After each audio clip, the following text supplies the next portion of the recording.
일본의 역사 왜곡. 일본 제국주의의 부활 행진곡. 아직도 끝나지 않은 전쟁. 일본에서 장관 두 사람이 일본이 침략 전쟁을 벌이지 않았다고 한 말 때문에 장관 자리를 내놓은 적이 있다. 법무장관 나가노와 환경장관 사쿠라이가 그들이다. 나가노는 일본이 유럽 제국주의 소나기에서 아시아를 해방시키기 위해 전쟁을 벌였고, 일본군이 중국 남경을 점령하면서 중국 사람 30만을 학살했다는 남경 사건은 조작된 것이라 주장했다. 사쿠라이도 비슷한 주장을 했다. 이 두 사람은 아시아 여러 나라 정부가 항의하고 나서자 물러났지만 자기 말을 거두어들이진 않았다. 이런 일이 처음이 아니다. 1988년 국토청 장관 오쿠노가 중일전쟁은 일본의 계획적 침략이 아니라 노구교 사건으로 인해 일어난 사건이며 전쟁에서 일본인도 많이 죽었기 때문에 일본이 조선과 중국을 침략했다고 할 수 없다고 했다. 그 몇 대 전에는 후지오 문부성 장관이 일본의 식민 지배가 조선과 조선인에게 유익한 것이었다고 주장하여 문제를 일으킨 적도 있다. 금세기 벽두에서 2차 대전이 끝나기까지 50여 년간 동안 일본이 아시아에서 저지른 침략 전쟁과 야만 행위는 아직도 역사의 창고에 들어가지 않았다. 가해자인 일본과 피해자인 아시아 여러 나라 국민들이 그러한 역사적 사실에 대해 다른 견해를 가지고 있기 때문이다. 아시아 나라들은 일본이 자기네에게 저지른 전쟁 범죄를 인정하고 사과하길 바라지만 일본 지배층과 정치가들은 그럴 생각이 없다. 과거 전쟁 범죄에 대한 일본 정부의 태도는 조선 강점과 중국 침략에 대한 권력자들의 언행에서 선명하게 드러난다. 1950년대에 수상을 지낸 이케다 하야토는 일본이 조선을 합병한 뒤로 무슨 나쁜 짓을 했다는 이야기는 들어보지 못했다고 장담했으며 1970년대 초반에 수상을 지낸 다나카 가쿠에이는 국회 연설 도중에 일본이 조선에서 의무 교육 제도를 실시했다고 자랑했다. 1965년 박정희 정권과 벌인 한일 국교 정상화 회담 수석대표였던 타카스키 시니치란 사람은 이렇게 말했다. 일본이 조선을 20년쯤 더 가지고 있었더라면 좋았을 것이다. 일본들어 식민 지배를 사죄하라 하지만 일본은 조선을 통치하면서 좋은 일을 했다. 잘 해보려고 했는데 전쟁에 져서 허사가 되고 말았다. 전쟁이 끝난 후 일본은 공장과 가옥을 다 두고 왔다. 지금 한국에는 산에 나무 한 그루가 없는데 이것은 조선이 일본에서 떨어져 나간 탓이다. 1982년 한국 대학생의 대규모 시위를 불러일으킨 교과서 왜곡 사건은 일본 정부 관리들이 이런 사고를 가졌기 때문에 일어났다. 일본 문부성은 교과서를 심의하면서 조선 침략을 조선 진출로, 3.1운동을 폭동으로, 조선말 사용 금지를 조선어 일본어 공용으로, 장씨 개명 강요를 관장이라 서술하도록 압력을 넣었다. 조상들이 저지른 범죄 행위를 청소년이 알지 못하게 했다. 1982년 수상이 된 나카소네는 명치유신 이후 수많은 침략 전쟁에서 죽은 일본 군인을 모신 전국 신사를 공식 참배했다. 이것은 과거 제국주의 침략 전쟁을 정당화하는 행동이다. 당시 만년 집권당이라던 자민당 젊은 위원들은 엉뚱하게 소위 국가기본문제동지회라는 단체를 만들어 이유 없는 외국의 비난과 그에 영합하는 정당의 각성을 요구하고 부당한 외국의 간섭을 배제하여 국가 주권을 지키자고 말했다. 그들이 비난한 정당은 일본이 재무장을 갖추는데 반대한 사회당을 말한다. 양심적인 일본 지식인들과 사회당은 전쟁 범죄를 사죄하지 않는 일본 정부를 공격했다. 그러나 일본의 여러 우익 단체들은 오히려 아시아 각국의 부당한 비난을 규탄했다. 일본 집권층의 일그러진 역사의식과 망언은 일본이 벌인 아시아 침략 전쟁이 아직 끝나지 않았다는 것을 보여준다. 전범의 나라 일본. 일본은 침략자 속성을 타고난 나라이다. 섬나라 일본은 외국 침략을 받은 일이 없는 나라지만 여러 섬으로 나뉜 탓으로 1868년 명치 유신 이전까지는 자기네끼리 전쟁을 벌였다. 각 지역의 할거한 봉건 영주들은 농민을 지배하고 다른 지방을 정복하기 위해 가신 집단을 길렀으니 이들이 사무라이다.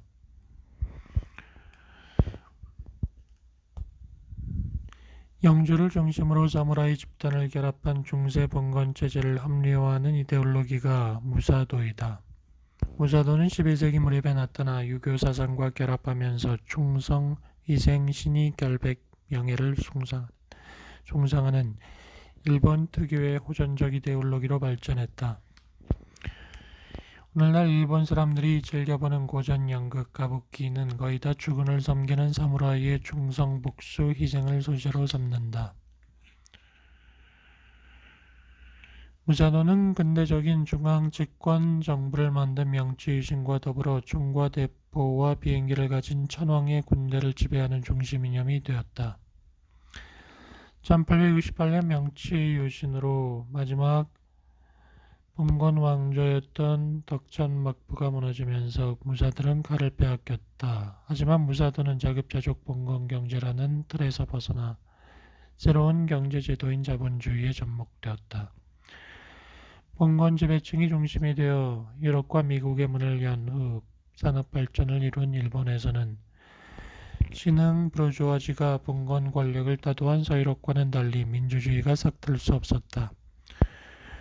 그래서 시민정부가 있어야 할 자리에 천년 역사를 이어온 천황제가 들어앉았다. 의회가 있긴 했지만 실권이 없었다. 그래서 천황 폐하의 군대는 칼 대신 신식무기를 들고 봉건 영주 대신 대일본 제국과 천황 폐하를 위해 자기네들끼리 싸우는 대신 다른 나라를 침략하러 나갔다. 침략 전쟁을 벌인 이유는 독일 제국의 경우와 같다. 명치 유신 이후 일본 권력은 천황을 받드는 군부 관료 집단이 움켜쥐었고 경제력은 이들의 비호를 받는 극소수 재벌 집단이 독점하였다. 일본 국민은 민주주의 기초 개념도 이해하지 못했다. 자본가들은 내수 시장이 작고 원료가 부족한 터라 군부의 침략 전쟁 계획에 찬성하고 비용을 지원했다. 이렇게 해서 왕을 신으로 숭배한 일본 국민은 군부 관료와 재벌이 이끄는 대로 패전이 임박할 때까지 전선에서 열성을 바쳤다. 패전은 일본 국민에게 혁명과 같았다. 현역 군인으로서 수상직을 맡았던 도조 히데키를 비롯한 고위 장성과 관료는 사무라이 정신이 무색하게도 자살하지 않고 전쟁 범죄자 혐의로 체포당했다. 천황 히로히토는 라디오 방송에 나와 자기도 남과 같은 인간이라 고백했다. 백전백승한다던 대일본 제국의 영광은 사라졌고 군대와 재벌은 해체되었다. 산업시설은 미군 비행기가 쏟아부은 폭탄의 잿더미가 되었고 남은 것은 폐허가 된 도시와 공포뿐이었다. 연합군은 일본이 다시 전쟁을 일으키지 못하게 하려고 군대를 보유하지 못하게 했다. 근데 2차 대전이 끝나기 무섭게 들어닥친 동서냉전이 역사의 흐름을 뒤집어 놓았다. 전후 역고스라는 것이다. 중국 대륙에서 장개석 군대가 패주를 거듭하고 동유럽에서 이타라 사회주의 정부가 들어서는 가운데 일본에서는 공산당과 사회당 세력이 이끄는 파학과 혁명이 불붙었다. 한반도 북쪽 절반은 소련 군대가 점령했다. 미국 정부는 이대로 가면 일본마저 적화될지 모른다는 두려움에 사로잡혔다. 일본 사회를 안정시키고 경제를 되살리지 않는 한 동아시아 반공기지 일본을 지킬 수 없다는 사실이 드러나자 미국 정부는 일본을 미국의 동아시아 대리인으로 키우기로 결정했다.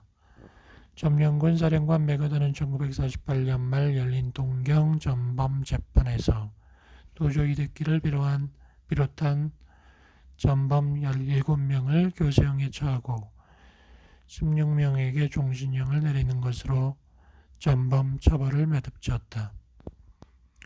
전황제도 그대로 유지했다. 점령군 사령부의 지원을 받아 첫 수상으로 취임한 사람은 전쟁 당시 외무관료로 일한 요시다 시게루였다. 한국전쟁이 터지자 연합군은 전쟁 범죄자를 모두 사면했다. 쫓겨났던 전범 혐의자 1만여 명이 공직에 복귀하여 정치, 경제, 군사, 사회, 문화, 치안, 교육 등 모든 분야를 장악했다. 재벌기업도 되살아났다. 1954년 경찰 예비대가 자위대로 바뀌면서부터는 일본도 군대를 보유하게 되었다.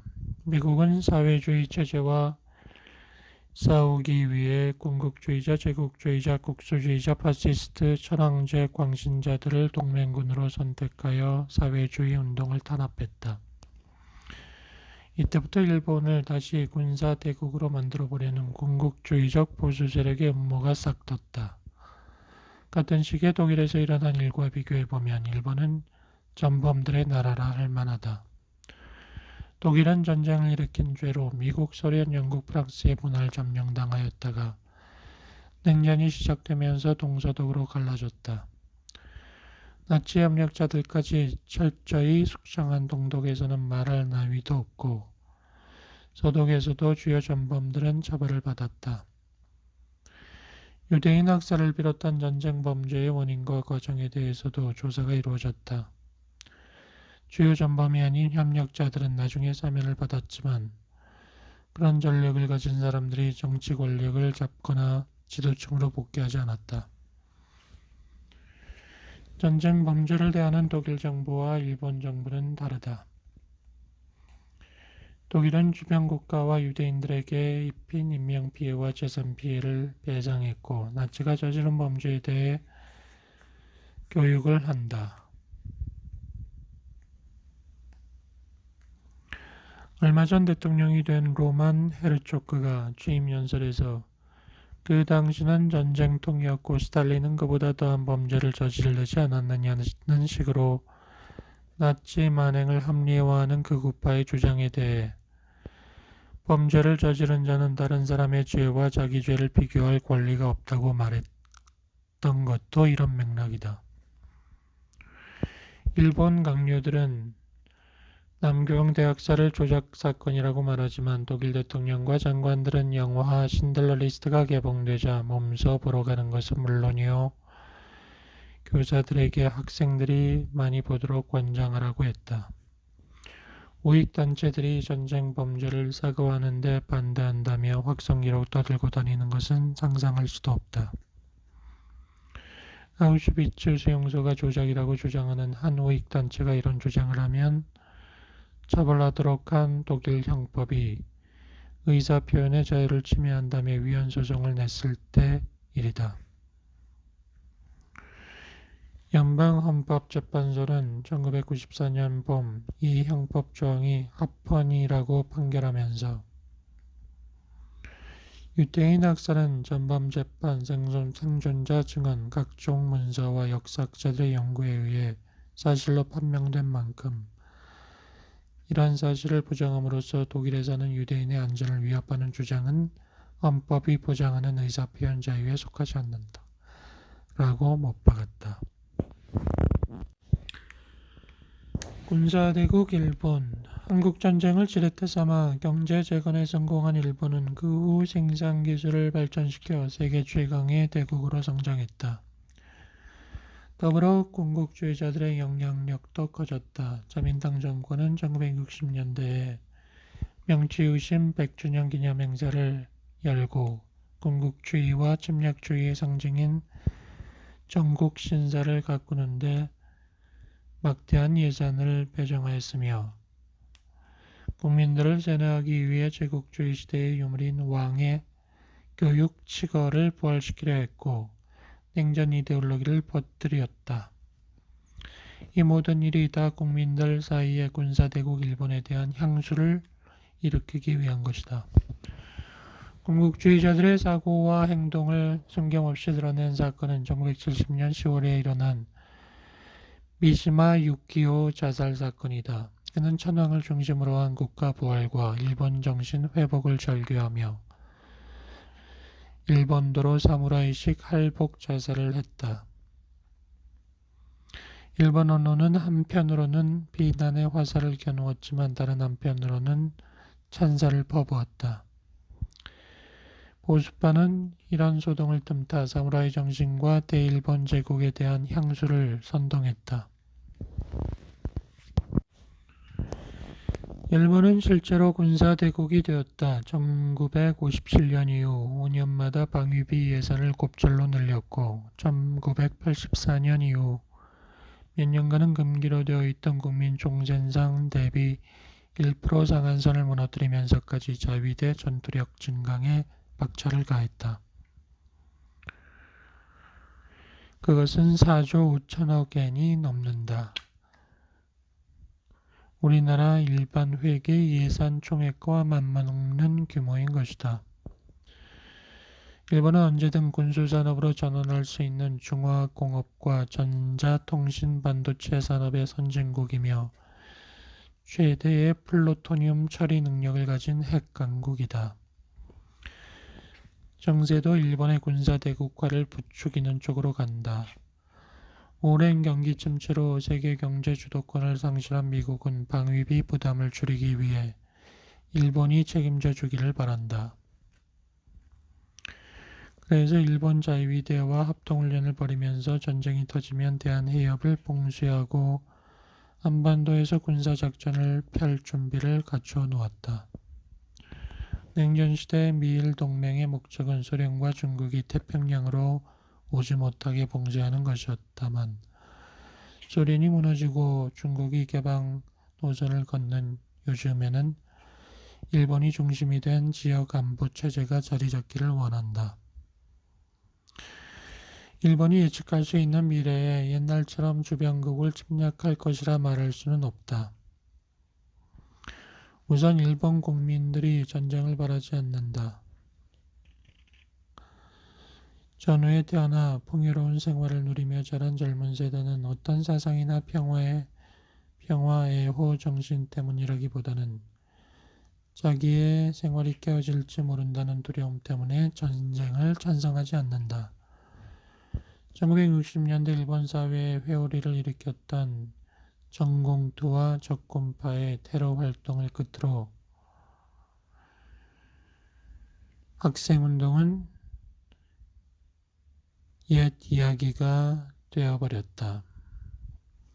오늘날 일본 젊은이들은 모든 정치 이념에 대해 무관심하다. 미시마 유키오의 할복 자살이나 문부성의 역사 교과서 왜곡 사건은 군국주의자들의 초조감을 드러낸 사건이다.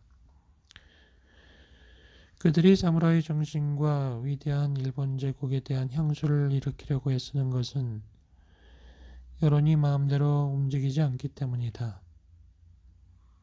그래서 그들은 새로운 세대가 배우는 역사 교과서에 제국주의 일본 역사를 미화시키려고 한 것이다.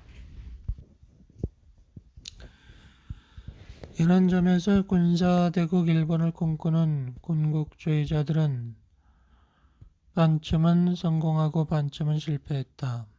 그들은 가끔 생전에 꿈을 이룰 수 없을 수 있다는 초조함 때문에 속에 든 말을 불쑥 뱉곤 한다. 예컨대 1958년 제1차 군비증강 5개년 계획을 추진한 기시노부스케 수상은 일본 자위권을 남한과 대만까지 확대해야 한다고 말한 적이 있는데 그가 일찍이 1급 전범으로 무기징역을 선고받은 적이 있는 인물이었다는 것을 생각하면 그 심사를 짐작할 만하다. 88년 5월에 조선과 중국 침략을 정당화한 말 때문에 장관직을 사임한 옥군호 역시 제국주의 시대 사상 단합으로 악명을 날린 특별고등경찰 출신이었다. 요즘 일본 군국주의자들은 다시 없이 좋은 기회를 맞이하였다. 집권 자민당의 여러 파벌이 이합 집산을 거듭하는 가운데 자민사회 양당 제도가 무너져 그동안 자위대가 위헌이라고 주장하던 사회당이 군소정당 가운데 하나로 전락해버렸기 때문이다.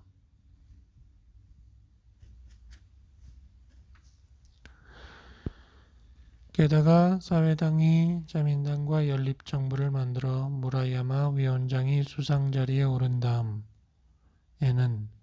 아예 당 노선을 바꾸어 자위대가 평화헌법에 어긋나지 않는다고 선언했다. 비록 만년 야당이긴 하지만 자민당 극우파의 군국주의 정책을 저지한 사회당이 군소정당 가운데 하나가 됨으로써 일본 정치권은 보수정당 일색으로 변한 데다 그 사회당마저 우경화한 것이다. 일본이 국제사회에서 정치대국, 군사대국 역할을 맡아야 한다고 주장하는 보수 우익 정당들이 연합하여 정권을 장악하면 일본 군국주의자들은 고삐 풀린 망아지가 될 것이다. 못난 한국 정부. 그런데 문제는 일본에만 있는 게 아니다. 일본 정부가 대한민국을 얕보고 망언을 내뱉는 데는 우리 정부도 책임을 져야 한다. 해방 후 친일 반역자들이 처벌받기는커녕 반공투사임을 자처하면서 미군정에 빌붙어 정치 권력을 차지한 게 문제의 출발이었다. 게다가 합법 정부를 짓밟고 쿠데타를 일으켜 권력을 잡은 박정희 정권은 1965년 한일협정을 맺으면서 단돈 3억 달러의 일제 침략과 식민 지배에 대한 배상 청구권을 넘겨주었다.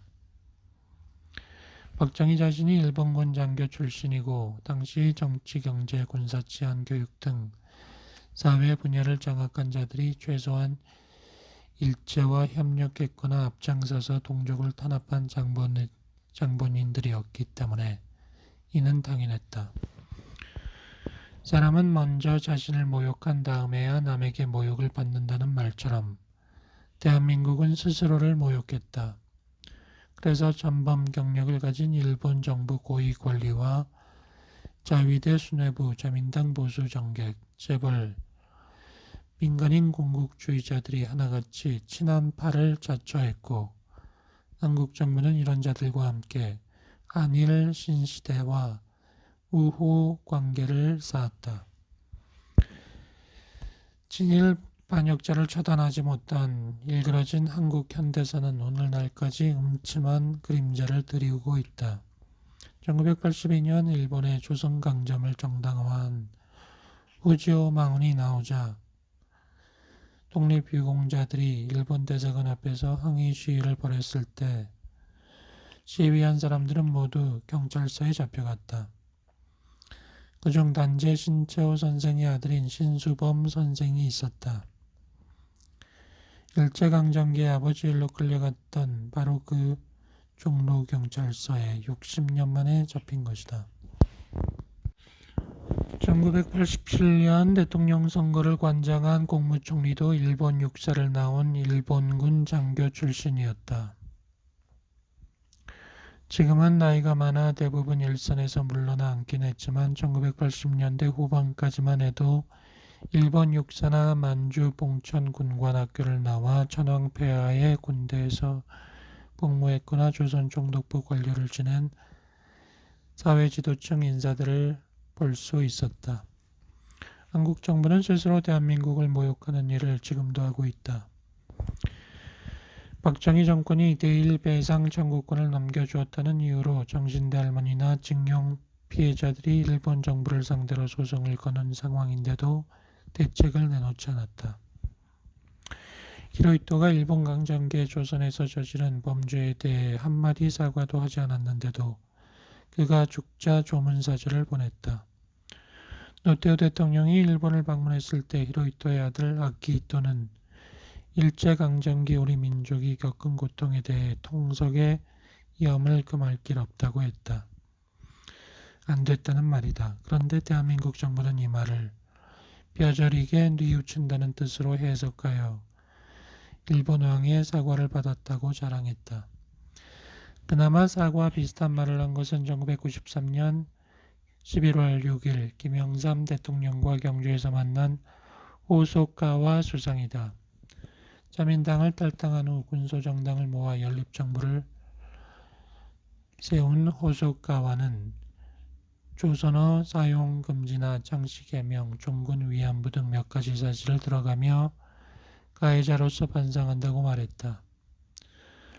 그러나 이것은 개인 의견일 뿐이어서 그 직후 앞서 말한 나카노와 사쿠라이 장관이 그와는 다른 망언을 늘어놓았고 일본 보수파는 호소카와를 욕했다. 남의 집에 들어와 사람을 죽이고 재물을 약탈한 소행을 생각하면 이런 정도는 사과다운 사과라고 하기 어렵지만 한국 정부는 물론 많은 국민들이 일단 호소카와의 사과를 반겼다. 그러나 호소카와는 몇 달 못 가 수상 자리를 내놓았고 우여곡절 끝에 사회당과 자민당 잔여 세력이 연립정부를 세웠다. 그런데 수십 년 동안이나 일본 전쟁 범죄를 사죄하지 않는 자민당을 비판한 사회당 위원장 무라야마가 수상이 되었는데도 그 역시 사과 말씀을 하지 않았다. 수상이 솔직한 사죄를 한다 할지라도 일본 국내의 우익단체를 방관하는 것을 감안하면 그 사죄를 진심으로 볼 수 없다. 이런 판국의 호소카와의 말 한마디로 한일시대의 기초가 마련된 양 급족해 한다면 그 또한 스스로를 모욕하는 일이다. 광복 50년이 다 된 지금 조선 총독부 건물을 헐고 1인당 국민소득이 8,000달러가 넘었다고 기뻐할 일이 아니다. 엄청난 무역 적자와 재정 적자에 시달리는 미국 정부는 방위비를 아끼기 위해 일본 자위대의 전투력과 작전 범위를 확대하라고 한다. 미군 철수는 시간 문제일 뿐 현실이 된다. 그러면 그 자리를 메울 세력은 자위대다. 남북한이 평화 공정과 교류를 이루지 못하고 대립을 계속한다면 황실의 안전을 위해 청나라와 일본 군대를 불러들인 이시왕조처럼 북한의 위협에 대항하여 일본 자위대를 불러들이자는 주장이 나오지 말라는 법도 없다. 일본의 장래는 물론 일본 국민에게 달려있다. 전쟁 범죄의 진상을 아는 기성세대가 스스로 반성하지 않으면서 새 세대가 그것을 알지 못하도록 교과서를 왜곡한다면 그 결과 일본 젊은이들이 역사를 제대로 알지 못하게 된다면 일본 침략으로 고통을 겪은 아시아 여러 나라 국민들은 영원히 사과를 받을 기회가 없을 것이다. 그러나 일본도 비싼 대가를 치러야 한다. 아시아 이웃 나라들에게서 따돌림을 당해서야 미래가 밝을 수 없기 때문이다. 우리가 대비해야 하는 것은 일본 군국주의자들이 승리를 거두어 일본이 군사대국 역할을 자임하고 나서는 경우이다. 이런 경우 거꾸로 돌아가는 역사의 수레바퀴에 가장 먼저 피 흘릴 나라는 우리나라다. 따라서 우리는 일본 제국주의의 찌꺼기, 다시 말해 국민유에 군림하려는 관료주의, 일제경찰의 유산인 고문과 인권유린, 친일 친미 사대주의, 분별 없는 외색문화 모방과 일본에 의존하는 경제구조를 청산해야 한다. 이것이야말로 일본 정부 강요들의 망언과 역사 왜곡이 우리에게 주는 값비싼 교훈이다. 호소카와 수상의 사과를 받고 우리나라 외무부 당국자들은 과거 역사 문제가 앞으로는 외교 현안이 되지 않을 것이라고 말했지만 천만의 말이다. 우리나라와 중국을 비롯한 아시아 나라들이 활기찬 발전으로 자신감을 찾을수록 과거 역사에 대한 일본 정부의 사죄와 배상 문제는 더 중요한 현안이 될 것이다.